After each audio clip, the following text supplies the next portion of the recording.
Eh bien, bonjour Mathieu Bonzon, merci de nous recevoir chez toi.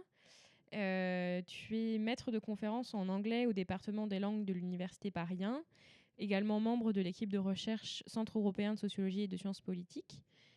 Tes thèmes de recherche portent sur l'approche historique et sociologique des mouvements sociaux et ouvriers aux États-Unis, notamment les mobilisations de syndicalistes et d'immigrés. Et plus récemment, tes travaux portent sur la gauche contemporaine aux États-Unis. Voilà. Et pour ceux qui aimeraient lire tes articles plus militants, on peut les retrouver dans la revue Contretemps. Alors tout d'abord, on se rencontre juste après la dernière élection présidentielle aux États-Unis. Celle-ci, elle a eu lieu juste après des mouvements sociaux forts, y compris pendant des mouvements sociaux importants. On peut penser aux grandes grèves des dockers, des auto-workers, de la Writers Guild, avec d'importantes victoires. Il y a eu des grèves dans l'automobile. Biden s'est rendu sur un piquet de grève. Il y a eu 25% d'augmentation de salaire suite à cette mobilisation. Des luttes pour la syndicalisation très médiatisées. On pense notamment à Amazon, à Starbucks, etc. La première question qu'on voudrait te poser, c'est quel était l'état des forces du mouvement social américain et de ses relais politiques de gauche à la veille de la campagne?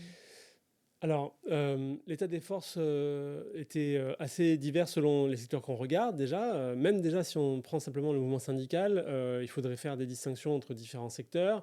Je commence par cet exemple-là parce que c'est clair que pendant la présidence Biden, c'est probablement un des secteurs où il y a eu le plus d'avancées remarquables par rapport aux années précédentes. Peut-être les années 2010 ont été plus marquées par des mouvements comme Black Lives Matter, par exemple, mais vraiment, il y a eu des grandes transformations et des grandes mobilisations syndicales sous la présidence Biden. Mais une fois qu'on a dit ça, il faut faire la différence déjà entre les secteurs déjà syndiqués, où il y a eu un petit peu un regain de mobilisation, de grève et de victoires salariales notamment, comme tu disais. Dans ce secteur déjà syndiqué, on pourrait faire la distinction encore une fois entre, disons, la masse et puis des cas particuliers particulièrement avancés, comme le cas du syndicat de l'automobile, dans lesquels il n'y a pas seulement eu une grève et une victoire, mais vraiment une stratégie plus offensive à la fois dans les modalités de la grève, mais aussi dans des politiques pour étendre la population des syndicats à des nouvelles usines, y compris dans des régions plus hostiles aux syndicats comme le Sud, ou encore essayer de proposer même des stratégies intersyndicales, ce qui historiquement est très difficile aux États-Unis et où les propositions du dirigeant, du nouveau dirigeant en fait, du syndicat de l'automobile, Sean Fine, ont consisté à essayer de fixer des perspectives pour une future grève interprofessionnelle peut-être dans quelques années. Donc déjà, il y a différentes modalités entre les secteurs les plus avancés du mouvement déjà organisé et puis d'autres qui ont peut-être été un peu plus attentistes, voire peut-être trop attentistes sous Biden, malgré des victoires. Et puis après, des secteurs plus nouveaux, où il y a beaucoup de dynamisme, beaucoup d'énergie pour créer des nouveaux syndicats, que ce soit justement notamment chez Amazon, avec la lutte qui a permis la première victoire d'une élection syndicale dans l'entreprise aux États-Unis, ou bien on pense aussi aux mobilisations chez Starbucks, mais qui à la fois bénéficient de beaucoup d'énergie par la base, beaucoup de mobilisation de la jeunesse dans ces secteurs-là du salariat, et en même temps qu'il y a plus de difficultés à vraiment obtenir des victoires matérielles. Et le cas d'Amazon est assez emblématique parce que l'usine où il y a l'entrepôt pardon où il y a eu cette victoire d'une élection syndicale, bah, on attend encore la signature d'une première convention en fait qui serait réellement protectrice pour les gens qui ont gagné cette victoire symbolique en fait. Voilà, donc déjà rien que dans le mouvement syndical, il y avait un tableau un peu contrasté entre des vraies mobilisations historiques, mais des difficultés aussi à vraiment les convertir, à vraiment étendre à nouveau le mouvement syndical qui continue en fait de régresser malgré tout statistiquement, euh, et à vraiment tirer les pleins bénéfices d'une période où la présidence Biden avait quand même créé des conditions un peu plus favorables à des mobilisations syndicales que les années précédentes. Bon, c'est déjà une longue réponse, mais si on en vient sur les autres secteurs du mouvement social, c'est un peu en demi-teinte aussi. Et voilà, les mouvements sociaux autour de l'antiracisme ont peut-être été moins dynamiques qu'ils n'avaient été par le passé, ou même lors de l'année de l'élection de Biden, parce que l'année 2020 avait été quand même très marquée par les protestations suite à la mort de George Floyd, assassiné à Minneapolis, etc. Et on pense évidemment parmi les dernières mobilisations marquantes, mobilisations de solidarité avec la Palestine, mais qui justement ont été à la fois assez fortes, mais ont aussi fait l'objet de répression, n'ont pas réussi à infléchir la politique de Biden et même ont été... Enfin, les réponses en fait de Biden et de son administration face à ce mouvement ont été quand même assez hostiles. Donc voilà, là aussi, on ne peut pas du tout faire un tableau entièrement positif, ni un tableau qui était nécessairement très encourageant pour les chances des démocrates de l'emporter, que ce soit à la présidentielle ou au Congrès. Peut-être que tu pourrais nous préciser quelle est la spécificité du fonctionnement des syndicats aux États-Unis et de leurs élections. Alors effectivement, c'est très spécifique. On n'a pas le droit de rejoindre un syndicat simplement individuellement aux États-Unis comme on pourrait le faire en France par exemple. C'est très très encadré. Il y a des obstacles multiples qui sont mis sur le chemin des syndicats qui veulent permettre à des salariés d'une entreprise de faire un vote pour se syndiquer collectivement, parce que c'est la seule manière dont on peut le faire. Et en même temps, beaucoup d'avantages qui sont donnés aux entreprises pour avoir différentes pratiques d'intimidation ou de dissuasion pour éviter que les gens ne votent oui à cette syndicalisation collective. Donc voilà, c'est un processus très compliqué. Je ne vais pas entrer dans les détails techniques, mais il faut comprendre ça, quoi. C'est une syndicalisation qui est obligatoirement collective, qui est encadrée par des processus, disons, électoraux dans l'entreprise et qui sont très difficiles à réussir. Mais ce qui explique aussi qu'en contrepartie, lorsqu'on arrive au bout de ce processus à gagner une élection syndicale, on est quasiment assuré d'obtenir des droits supplémentaires par rapport aux salariés qui ne sont pas syndiqués, parce qu'on a construit en réalité un collectif mobilisé au travail qui va pouvoir créer un rapport de force en fait avec l'employeur et obtenir des meilleurs salaires, des couvertures sociales qui n'existent pas sous forme universelle aux États-Unis. En fait, les droits à la retraite universelle sont très restreints, les droits au chômage, les droits à la santé, etc. On le sait souvent en France. Il n'y a pas de sécu, etc. Et donc voilà, l'équivalent de la sécu, dans la mesure où ça existe, c'est en fait les contrats collectifs qui sont gagnés par les salariés lorsqu'ils arrivent à se syndiquer. Voilà. En matière de lutte salariale et syndicale, il y a beaucoup de gens qui s'accordent à dire que le mandat de Joe Biden était le plus favorable aux travailleurs et travailleuses depuis le mandat de Roosevelt. Qu'est-ce que tu peux en dire ? Alors déjà, je pense qu'on pourrait faire la distinction entre le plus favorable aux syndicats et aux syndiqués et le plus favorable aux travailleurs et travailleuses dans leur ensemble. C'est déjà deux questions un peu différentes, notamment pour les raisons que je viens d'expliquer. Sur le plan des syndicats, je pense qu'on peut dire que c'est vrai, même s'il y a eu là aussi un bilan en demi-teinte. C'est-à-dire qu'il n'y a pas eu autant d'avancées législatives en termes voilà, de levée de certains des obstacles dont je parlais à la syndicalisation, mais un bilan assez positif en termes de l'action exécutive, parce qu'il y a une agence fédérale très importante aux États-Unis qui encadre justement et qui sert en fait de tribunal en partie aux contentieux qui peuvent émerger dans les processus de syndicalisation et de lutte syndicale dans les entreprises, qui s'appelle le National Labor Relations Board, NLRB. Et en fait, Biden a vraiment nominé dans cette agence beaucoup de personnalités particulièrement favorables aux syndicats, de manière assez historique, et combiné à des effets de conjoncture un petit peu en termes de bas niveau de chômage, de marché du travail en tension, etc., ça a créé les conditions à toute cette vague de lutte syndicale qui s'est manifestée pendant le mandat de Biden avec des réelles victoires, etc., tous les éléments dont je parlais tout à l'heure. Donc sur ce plan-là, oui, on peut dire que c'est le plus favorable. Là aussi, quand je dis bilan en demi-teinte, il faut mesurer en termes de résultats, c'est-à-dire qu'il y a eu toutes ces victoires, mais il n'y a pas eu, par exemple, une inflexion de la courbe qui est en fait depuis des décennies à la baisse du taux de syndiqués, qui signifie, comme je disais avant aussi, du coup la baisse des droits des salariés, puisqu'il y a un lien très direct entre être syndiqué et avoir des meilleurs salaires et des meilleures conditions de revenus et de travail. Donc voilà, même avec un bilan finalement très favorable, plus favorable qu'on l'avait vu depuis des décennies, on n'arrive pas à enrayer ce qui est quand même fondamentalement un processus de grand affaiblissement du rapport de force. Et puis, en termes de bilan Biden pour les travailleuses et les travailleurs en général, là, il faudrait entrer dans des considérations socio-économiques beaucoup plus larges sur la question de l'inflation, qui a contribué à coûter la victoire en réalité aux démocrates à ces élections, sur les questions un peu de politique économique et sociale. Et voilà, là, sur ce plan-là, il y a eu quand même aussi beaucoup de difficultés aux démocrates de vraiment... difficultés ou aussi absence de volonté, hein, parce que malgré tout, ce sont des partis qui ont été quand même beaucoup soutenus par les riches. Voilà, le bilan de Biden sur le plan de la politique économique et sociale, voilà, n'est pas du tout à la hauteur des attentes voilà, des masses de travailleurs et de travailleuses. Et je pense que malheureusement, c'est aussi ce qui a coûté beaucoup de millions de voix aux démocrates en novembre. Quelles sont les raisons qui ont poussé Bernie Sanders et les autres figures de la gauche radicale à soutenir la candidature de Biden puis de Harris pendant les élections présidentielles ? Alors, c'est une discussion assez compliquée. Aujourd'hui, il y a d'ailleurs toute une discussion qui existe à gauche pour savoir si en réalité, ce n'était pas une erreur de ne pas avoir, comme les 2 fois précédentes aux présidentielles, soutenu une candidature de gauche aux primaires. Quelles que soient ses chances de gagner, le débat aujourd'hui, il est de dire, en 2016 et en 2020, le fait que Sanders a fait une campagne aussi forte a tiré les positions des démocrates et la campagne des démocrates vers la gauche et en fait les a aidés à l'emporter, en particulier en 2020. Et voilà, aujourd'hui, la défaite serait liée en partie à ce que je disais, c'est-à-dire le fait d'avoir opéré un très fort recentrage en fait sur la campagne et avec les résultats qu'on a vus. Bon.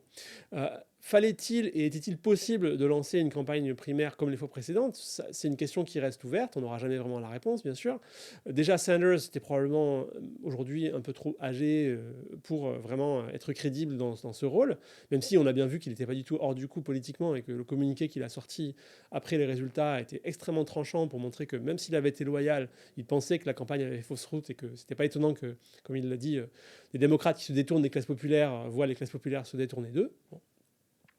Donc il y avait déjà cette première difficulté, c'était pas évident de savoir qui pouvait vraiment jouer ce rôle de manière crédible dans ce cycle électoral.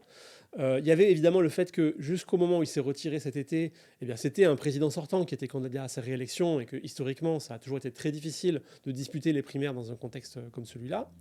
Bon voilà, ce sont des circonstances quand même très particulières. On n'aura jamais vraiment la réponse de savoir si ça aurait été possible et souhaitable de mener ce type de campagne. Mais je pense que le débat qui est mené aujourd'hui à gauche, il a aussi beaucoup pour objet de savoir ce qui sera fait la prochaine fois et de dire il ne faudra pas recommencer à laisser le champ libre aux démocrates parce que vraiment sinon ils se recentrent à tel point que vraiment il n'y a plus d'espace politique pour des idées de gauche dans les élections. Est-ce que tu penses qu'il y a une continuité, ou en tout cas qu'on peut opérer une comparaison entre la situation, enfin les situations qu'on voit en Europe de barrage républicain contre l'extrême droite, où du coup la gauche peut se rallier à un moment ou à un autre avec le camp de la bourgeoisie libérale, et ce qui s'est passé justement aux États-Unis avec le ralliement de la gauche radicale aux démocrates? Euh, oui, effectivement. Alors ta question me rappelle que finalement c'était aussi un élément de réponse important à la question précédente.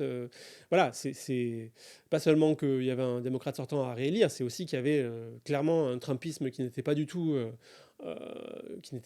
éliminé de la course par la stratégie très fortement judiciaire et probablement pas assez politique en fait, qui a été employée par les démocrates pour essayer de l'écarter. Donc le Trumpisme était une menace toujours vivante et la preuve est apportée par les résultats en novembre. Et donc la gauche avait aussi pour intention de trouver une solution à ce grand danger. Et si ça passait par une sorte de vote utile, ou etc., voilà, de le faire. Cela dit, bon, il aurait quand même été envisageable d'avoir cette approche-là tout en participant aux primaires à gauche. Mais bon, ça n'a pas été le choix qui a été fait. Et pour montrer aussi le fait que c'était quand même très présent dans l'esprit de la gauche, c'est que ce n'est pas parce qu'ils n'ont pas participé aux primaires qu'ensuite ils n'ont pas participé à la campagne démocrate. Et on a vu que beaucoup des personnes qui s'étaient opposées à des candidats démocrates mainstream dans différentes primaires, par exemple, voilà, dans la ville et l'État de New York, qui sont des endroits où j'ai travaillé ces derniers temps, voilà, ils ont participé aux primaires démocrates sur une ligne de gauche pour des élections locales et à l'échelon de l'État. Ils se sont vraiment opposés politiquement à la ligne dominante du Parti démocrate.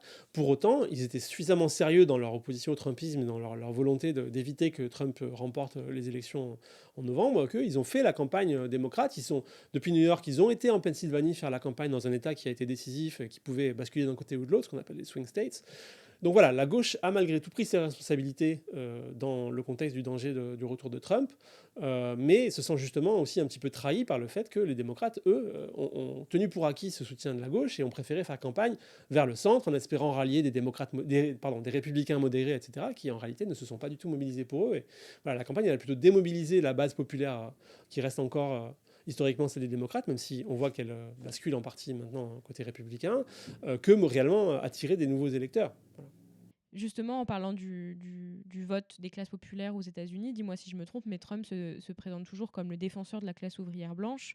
Et finalement, on voit une progression du vote pour Trump dans les classes populaires, avec 14% en plus dans les populations hispaniques, 55% en plus dans le vote, 55% en plus dans le vote des personnes qui ne sont pas diplômées. Comment on peut expliquer la diversification et le basculement des classes populaires plus féminines, racisées? etc., pour le vote Trump? Et est-ce qu'on peut encore dire en 2024 que le vote Trump est un vote masculin et blanc? Oui, alors pour répondre à cette question, il y a plusieurs aspects à mettre en avant, je pense. D'abord, il y a la question de voir le phénomène du Trumpisme comme un phénomène qui s'est installé, qui s'est consolidé et qui parvient à trouver des brèches pour pénétrer dans des secteurs supplémentaires de la société, au moins en partie et suffisamment pour gagner. Mais aussi, il faut expliquer pourquoi c'est un vote aussi de protestation, que c'est un vote qui se porte sur Trump, mais aussi en fait que le résultat des élections est lié encore plus à la baisse du nombre de voix pour les démocrates qu'à la hausse du nombre de voix pour les républicains. Et en particulier dans la présidentielle, c'est très clair parce que Trump en fait a à peu près le nombre de voix qu'il y a 4 ans, ou je crois à peu près 1 million ou 2 millions de plus. On n'a pas encore les totaux définitifs, mais du côté démocrate, on est plutôt de l'ordre de moins 7, moins 8 millions de voix par rapport à celle de Biden en 2020. Donc voilà, il y a plusieurs choses à expliquer en fait dans cette question. Du côté de comment le Trumpisme s'est installé et arrive à convaincre de nouvelles personnes, on est un petit peu face à différents phénomènes. Je pense que si on regarde par exemple le phénomène du vote latino pour Trump, on est face à une dynamique malheureusement pas du tout nouvelle, mais qui arrive à un certain seuil aujourd'hui aux États-Unis, qui est de voir le fait de voter à droite et de s'opposer à l'immigration comme une voie d'intégration quand on est soi-même immigré. Voilà. Et donc en fait, il faudra attendre d'avoir des données plus détaillées sur réellement qui a voté quoi, etc. Mais on peut s'imaginer que une partie importante de cette importante progression chez les Latinos, elle est liée à ça, elle est liée à ce thème extrêmement central quand même dans la campagne de Trump qui est l'hostilité à l'immigration, et que voilà, comme d'autres générations d'immigrés par le passé, il y a une partie des immigrés latinos qui voient leur intégration par le fait de s'opposer à toute nouvelle immigration et d'expulser les immigrés les plus récents, etc. En même temps, même ce vote d'adhésion ou ce vote pro-Trump, il est aussi teinté par d'autres aspects qui sont de l'ordre du rejet du bilan de Biden. Et je parlais tout à l'heure du fait que les classes populaires n'ont pas pu être satisfaites du bilan et qu'aujourd'hui l'inflation et le pouvoir d'achat sont un problème central qui explique beaucoup à la fois la baisse du vote démocrate et parfois le vote Trump. Je pense que les latinos sont notamment concernés par cette dynamique-là. Et on peut le voir aussi comme un phénomène à double tranchant parce que les personnes qui ont voté Trump parfois pour ce genre de raisons, le même jour ont voté pour des représentants à la Chambre ou bien pour des mesures de référendum qui, elles, sont clairement à gauche.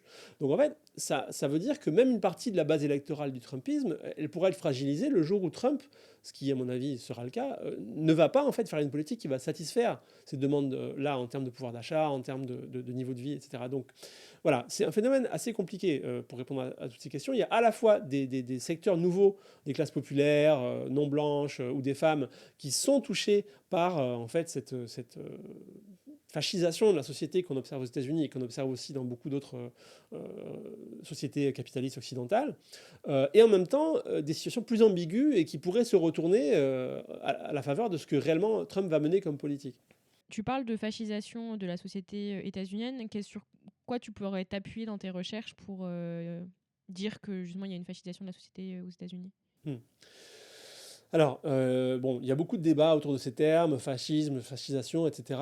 C'est pas un domaine d'expertise que j'ai à proprement parler, mais je pense que je pourrais revenir en particulier sur la question de la défense de la démocratie, quoi, qui a quand même été un des thèmes centraux de la campagne démocrate et qui était finalement censé être voilà, le terme au nom duquel il s'agissait de rassembler pour s'opposer à Trump et au Trumpisme.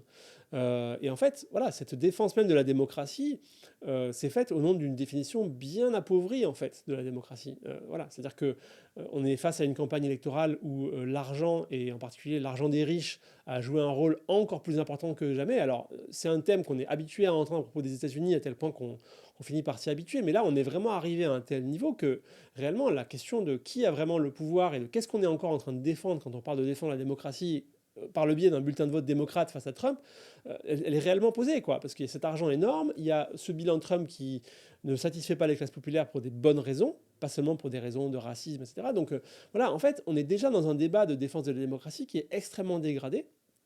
On a un système électoral qui a toujours été très antidémocratique aux États-Unis, que ce soit au niveau du mode de scrutin présidentiel, au niveau de la forme des deux chambres, en particulier du Sénat, au niveau de la Cour suprême, évidemment, qui est aux mains du coup des Trumpistes depuis des années maintenant. Et en fait, on a un bilan aussi de Biden qui me paraît très négatif là-dessus, c'est-à-dire il n'a pas vraiment fait tout ce qu'il aurait pu faire pour essayer d'infléchir le pouvoir de la Cour suprême ou de limiter certains des abus de pouvoir les plus flagrants dans le Sénat, etc. Donc voilà, je ne sais pas si je peux répondre entièrement sur la fascisation, mais en tout cas, on n'a vraiment pas le sentiment que le mandat Biden a été l'occasion d'une véritable bouffée d'air frais démocratique dans la société.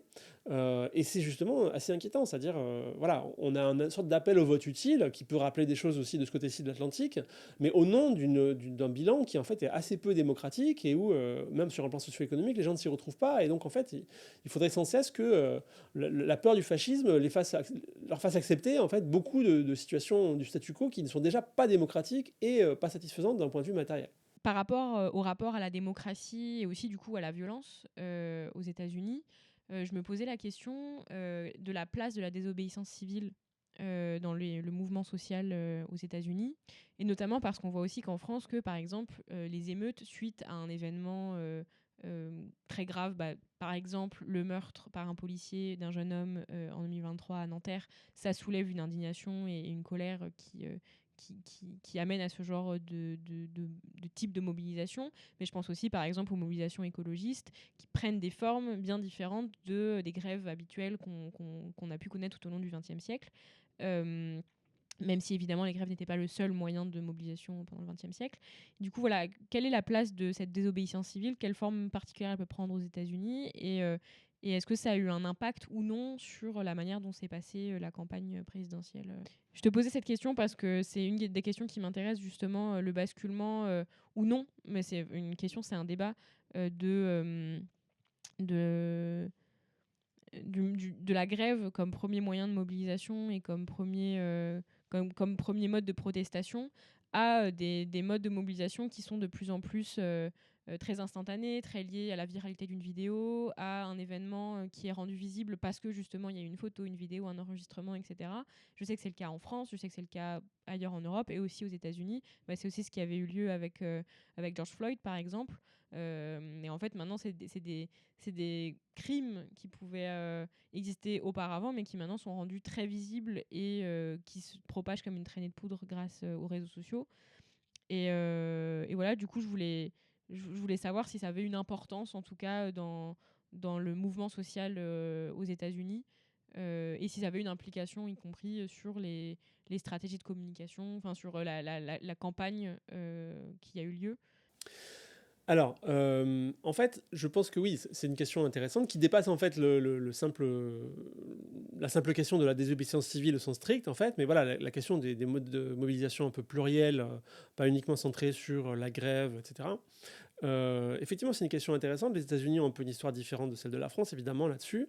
Euh, les années de Biden, comme je l'ai dit, ont quand même été un petit peu une année du retour en force de la grève, mais dans les limites aussi dont j'ai parlé, quoi. C'est pas non plus une généralisation de la grève, et la question d'une grève interprofessionnelle, par exemple, reste toujours quelque chose pour l'instant qui ne revient pas aux États-Unis. Et effectivement, c'est une société dans laquelle il y a tout un tas d'autres mobilisations qui ont, ont pris des formes diverses, depuis l'émeute jusqu'à des manifestations de différents types, etc. Et effectivement, la désobéissance civile aussi dans le lot.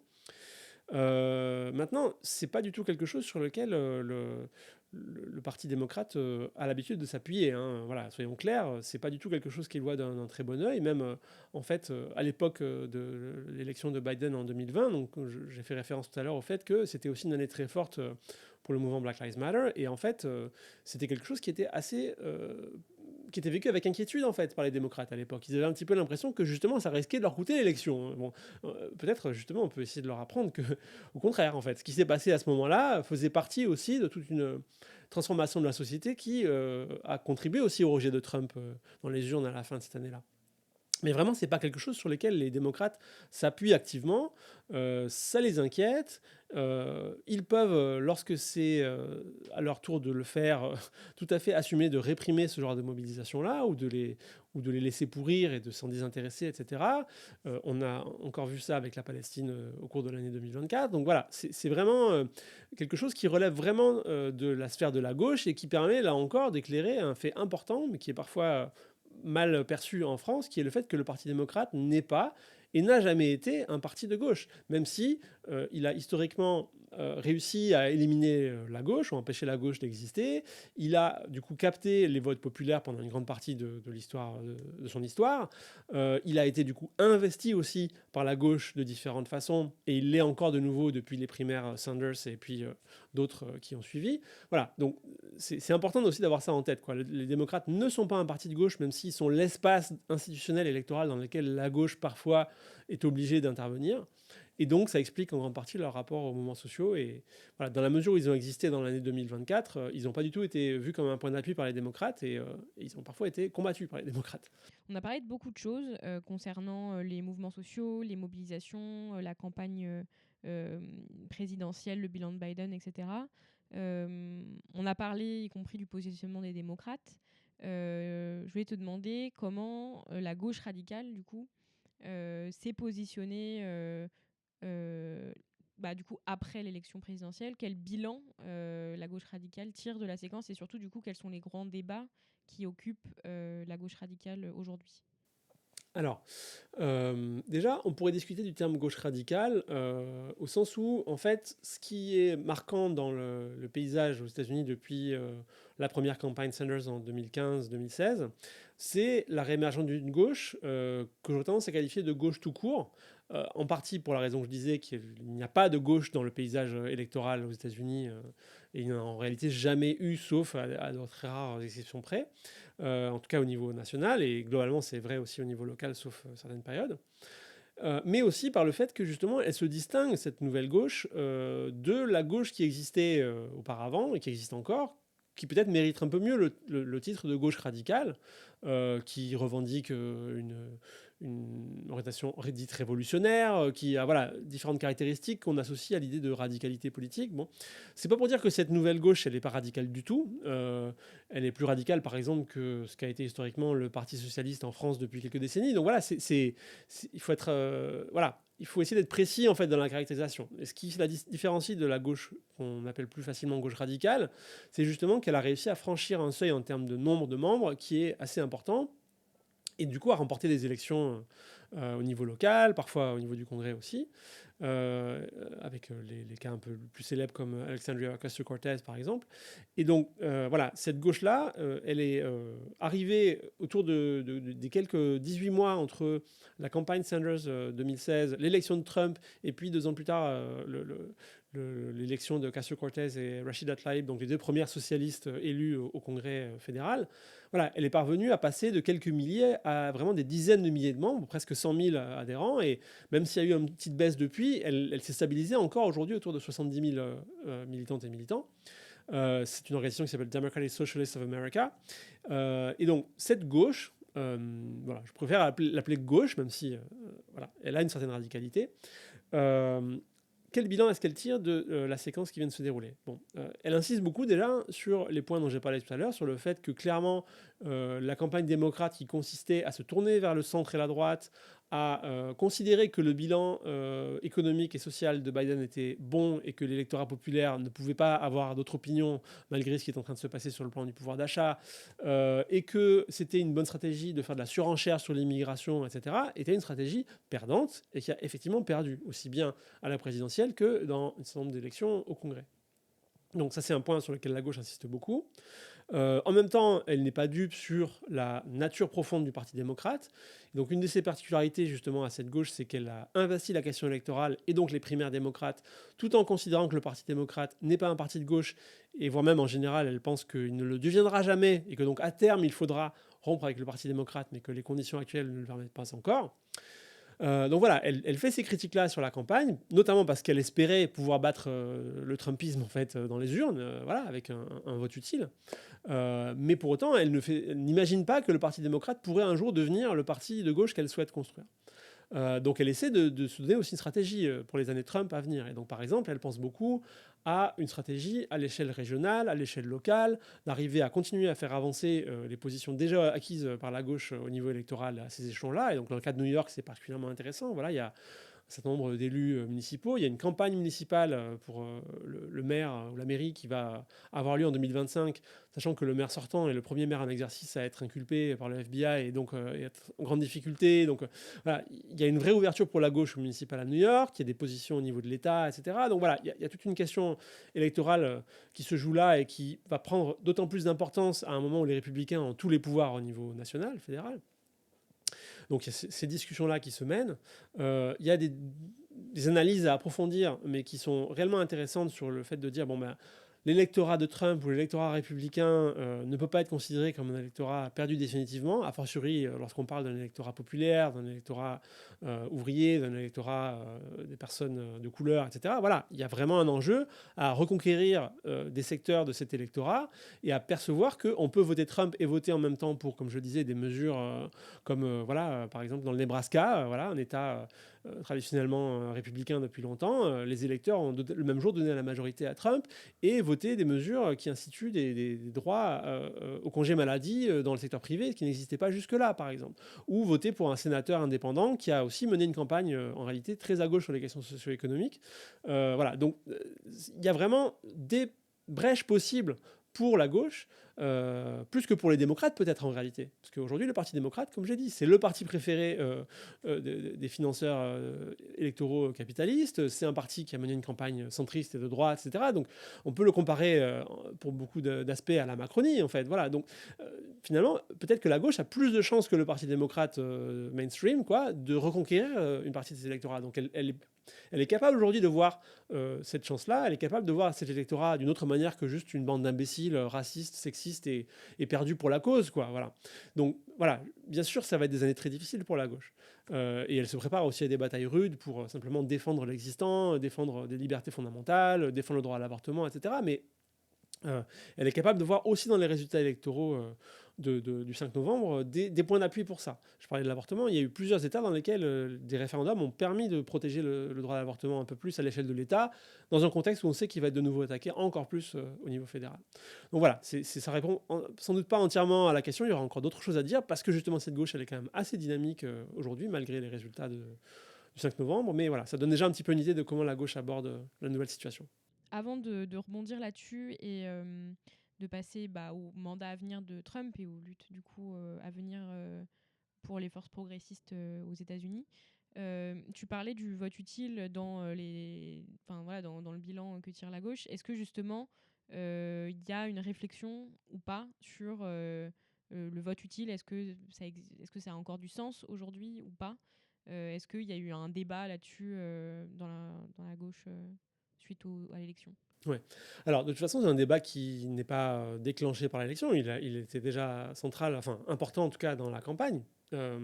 Parce que voilà, comme je le disais, en fait, beaucoup de gens à gauche y compris ceux qui ont fait le choix de faire cette campagne et de la faire de manière la moins critique possible, quoi, la plus loyale possible, si on veut, à l'establishment démocrate, était persuadé en même temps que c'était une mauvaise campagne, que c'était un mauvais bilan sur beaucoup de points, etc., et qu'il y avait un grand risque que la campagne démocrate fasse fausse route et que voilà, qui n'était pas d'accord avec beaucoup de choses en fait qui étaient dites par Kamala Harris ou d'autres, bon. Mais qui pensait quand même que éviter le risque d'un retour de Trump à la Maison Blanche méritait de faire ce sacrifice-là en quelque sorte, d'un vote utile, comme on a pu connaître aussi en France ces dernières années. Mais comme je l'ai dit, voilà, une partie des gens qui ont fait ça n'ont pas perdu beaucoup de temps après les élections pour rappeler qu'ils n'étaient pas d'accord en fait avec la campagne démocrate. Bon. Mais une partie de la gauche, et notamment ce qu'on pourrait appeler pour le coup la gauche radicale, avait dès le départ en fait considéré que c'était une mauvaise stratégie, que de toute façon les démocrates étaient entièrement compromis, que un vote utile contre Trump et pour les démocrates dans les États qui risquaient de basculer à l'extrême droite trumpiste, eh bien c'était en fait un vote qui avait du sang sur les mains à cause de la Palestine. Et bon, évidemment, la politique démocrate sur la Palestine est extrêmement grave. Mais est-ce que ça signifiait pour autant que ce vote était un vote honteux, comme ça a pu être dit à l'extrême gauche? Voilà, ça se discute quand même. Voilà. Donc en fait, il faut reconnaître que la situation était difficile, qu'il n'y avait pas de choix facile pour la gauche en réalité. Il faut reconnaître aussi que la gauche, qui a préféré quand même plutôt s'engager dans une logique, disons, de vote utile, n'a pas culpabilisé les secteurs des classes populaires dont on pouvait s'attendre à ce que malgré tout ils ne soient pas convaincus par ce vote. Il n'y a jamais été question de culpabiliser par exemple toute la minorité arabe américaine du Michigan qui ne pouvait pas en fait envisager de voter démocrate dans les conditions actuelles parce que la question de la Palestine était évidemment une question immédiate, une question familiale, une question personnelle pour beaucoup d'entre elles et eux. Et donc voilà, la gauche qui s'est engagée dans une logique de vote utile, si on peut parler ainsi, c'est un vocabulaire plutôt français, mais bon, elle n'avait pas forcément de naïveté sur le fait qu'il y avait des secteurs déjà des classes populaires pour lesquels de toute façon ça ne marcherait pas, et elle comprenait tout à fait tout ça, je pense. Et donc ça aussi qui permet de préparer voilà, des luttes en commun en fait après l'élection de Trump, quelles que soient les options qui ont été prises par les uns et les autres. Mais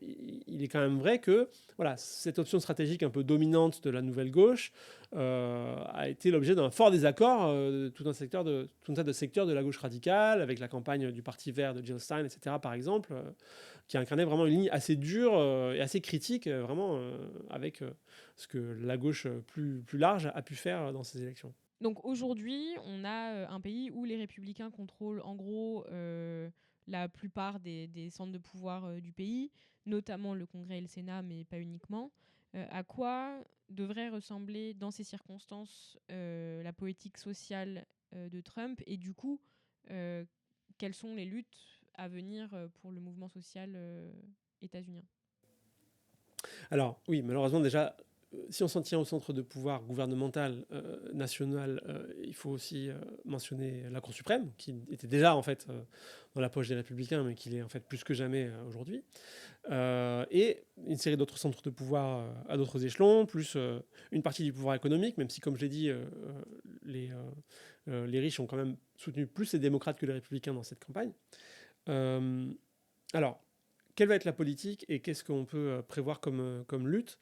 Déjà, y compris sur la question de dire que Trump serait libertarien ou entouré de libertariens, c'est un peu plus compliqué que ça en quelque sorte. Il y a aussi toute une partie disons, de cette nébuleuse d'extrême droite autour de lui qui pourrait être plus favorable à des solutions de type État fort, etc. Donc voilà, il y a peut-être déjà une première chose qu'on peut dire qui est que au-delà du fait que le Trumpisme était bien placé pour remporter une élection à une époque où beaucoup d'électorats populaires étaient insatisfaits, où les attaques judiciaires contre lui, il a été capable de les utiliser pour se présenter comme candidat anti-système, etc. Donc au-delà de l'élection, l'idée qu'il aurait une politique, un cas politique tout fixé, et que tous les centres du pouvoir dont il disposait allaient lui permettre de mener cette politique, à mon avis, c'est peut-être un peu plus compliqué que ça. Voilà. Il y a aussi des arguments pour dire que il y a peut-être des divisions dans son camp, que peut-être voilà, la question de ce qu'en pense réellement Wall Street n'est pas entièrement tranchée, voilà, encore une fois, pas juste à court terme, mais dans quelques années.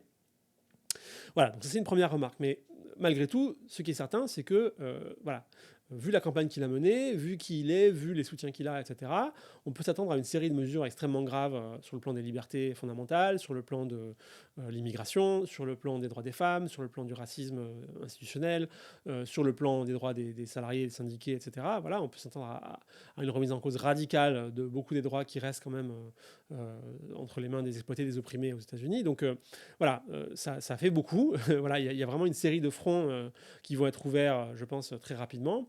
Mais encore une fois, il y a aussi des raisons de penser que il reste des sources de pouvoir populaire qui vont pouvoir être mis en jeu pour s'y opposer.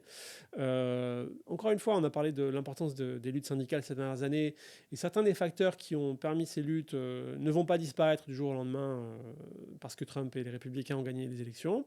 Notamment, le taux de chômage bas, semble-t-il, est projeté comme se maintenant à un niveau assez bas dans un futur proche. Donc ça pourrait continuer à permettre des luttes syndicales dans un marché du travail en tension.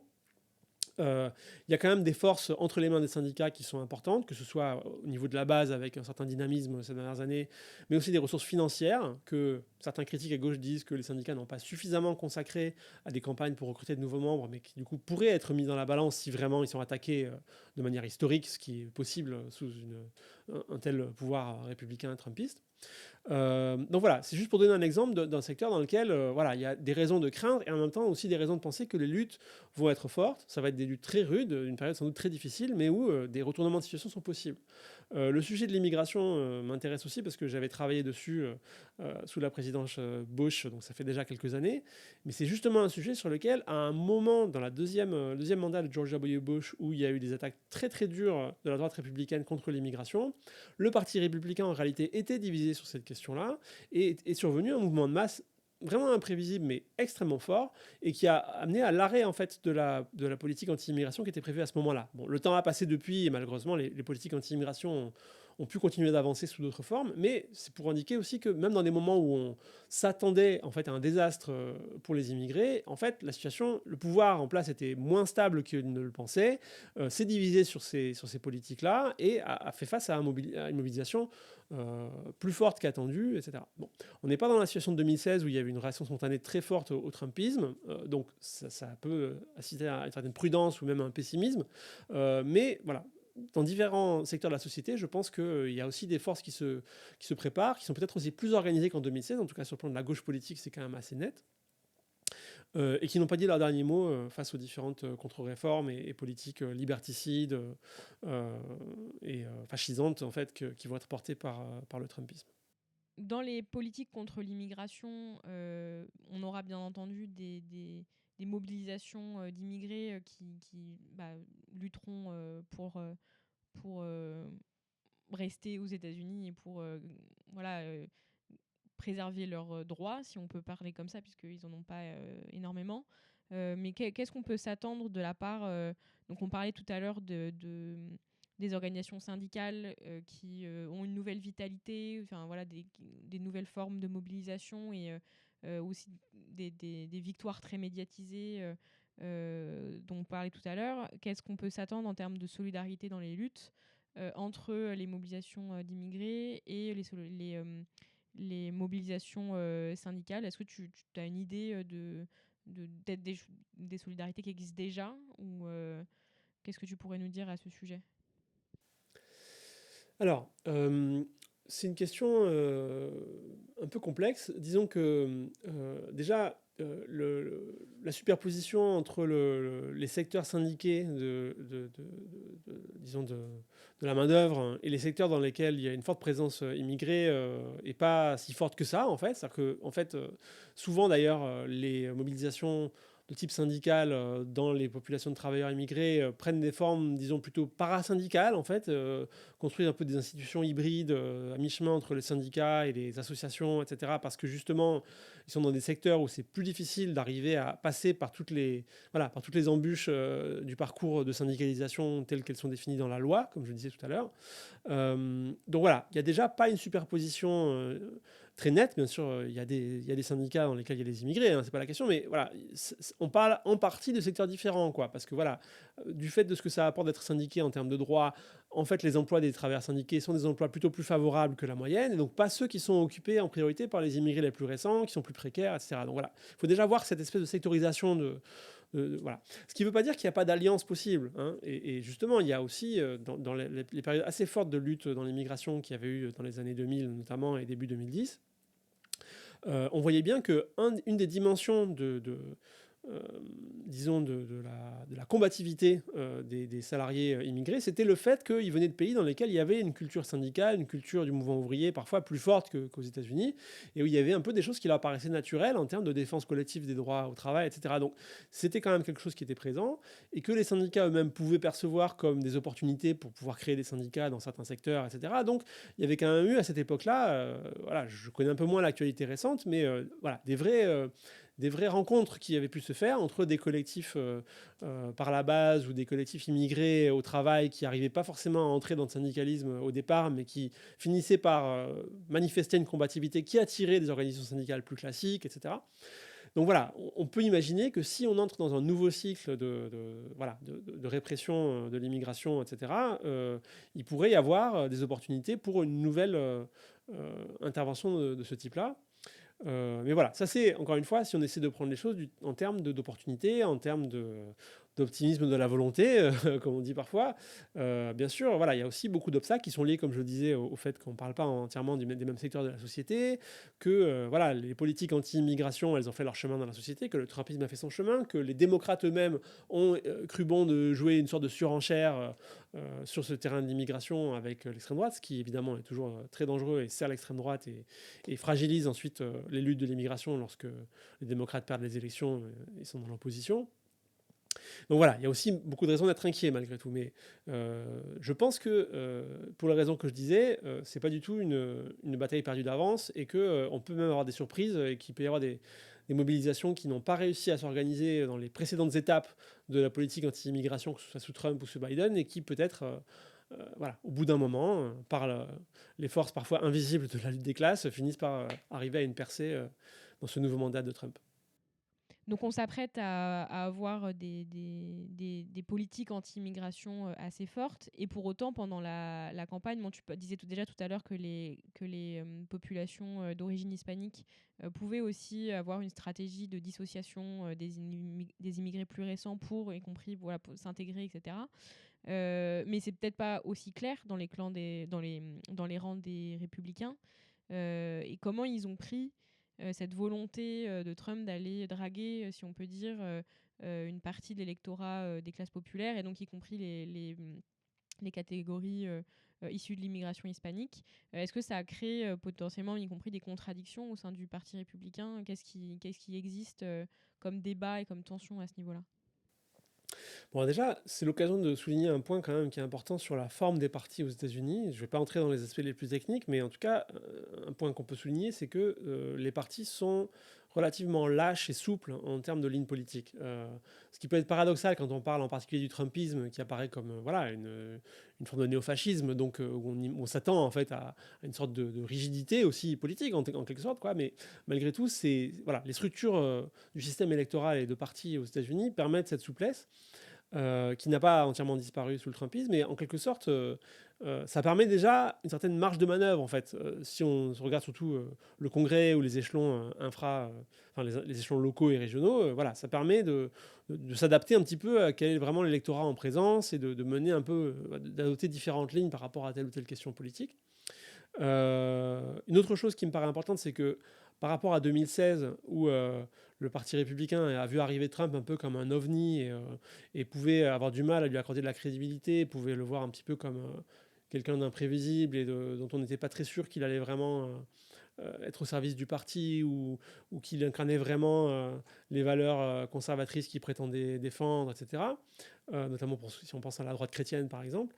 Aujourd'hui, je pense qu'ils se sont beaucoup plus rendus compte que c'était une sorte d'aubaine, quoi, que c'était une chance d'avoir quelqu'un comme Trump qui arrivait à passer pour anti-système tout en étant milliardaire, à convaincre les gens des campagnes tout en étant originaire de New York. Enfin voilà, c'était un petit peu une sorte d'instrument très commode. Et en tout cas, pour le Parti républicain, je ne dis pas pour les classes dirigeantes en général, peut-être que là, il reste quand même une ambiguïté. Comme je le disais, c'est pas lui qu'ils ont choisi de soutenir le plus avant l'élection. Maintenant, que va-t-il se passer maintenant qu'il a gagné? On va voir.